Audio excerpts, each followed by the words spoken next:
Chers passionnés d'histoire, bien le bonjour, nous sommes ravis de vous présenter Draper Studio, la toute nouvelle destination pour des faits historiques réels moins connus du public. Mais avant de plonger pour une nouvelle aventure, pensez à liker la vidéo et vous abonner à la chaîne pour ne rien manquer. Merci et bon visionnage.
Dans un monde où les limites étaient souvent imposées par la couleur de la peau et le genre, une femme a défié toutes les attentes pour toucher les cieux. Bienvenue dans l'histoire de Bessie Coleman, la première femme afro-américaine à obtenir un brevet de pilote.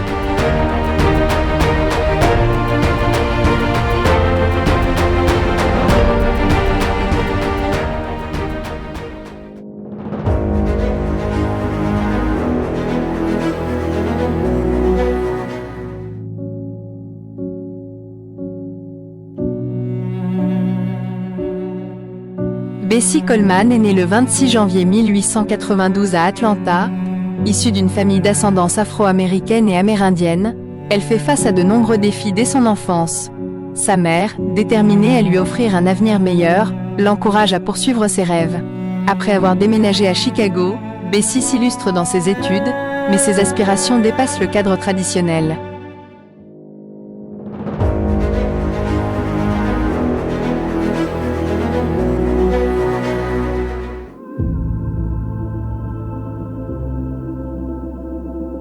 Inspirée par les récits des pilotes et les spectacles aériens, Bessie rêve de devenir pilote.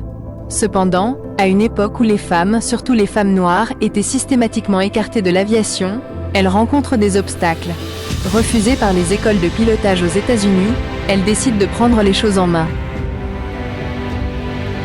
En 1921, déterminée à réaliser son rêve, Bessie s'envole pour la France. Là-bas, elle s'inscrit à l'école de pilotage de la Croix-du-Sud et en quelques mois, elle obtient son brevet de pilote. Elle devient la première femme afro-américaine à accomplir cet exploit, défiant les normes de son époque.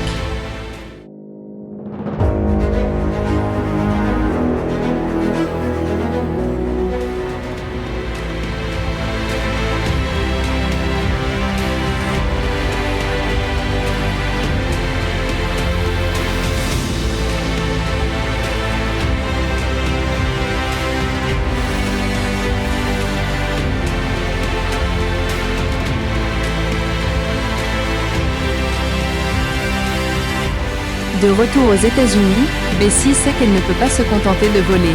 Elle souhaite inspirer d'autres femmes à suivre ses pas.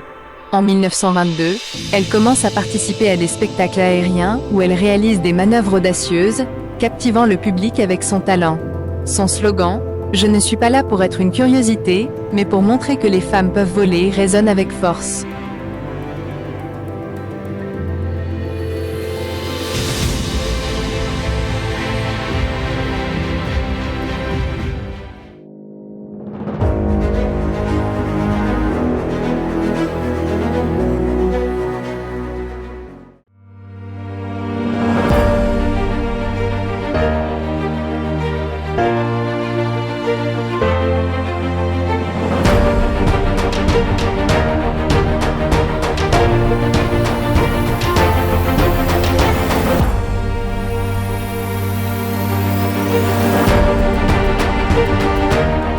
Malgré son succès, Bessie fait face à des préjugés raciaux et à des défis en tant que femme dans un domaine dominé par des hommes.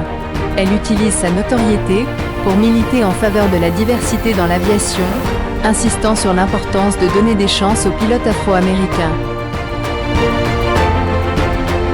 Finalement, en 1926, Bessie Coleman réussit à acheter son propre avion, un ancien génie. Elle décide donc de faire tout son possible pour qu'il soit prêt à voler pour son prochain engagement, le 1er mai à Jacksonville. Le soir du 30 avril, Bessie et son mécanicien prennent place à bord du Curtiss JN4 pour un vol d'essai.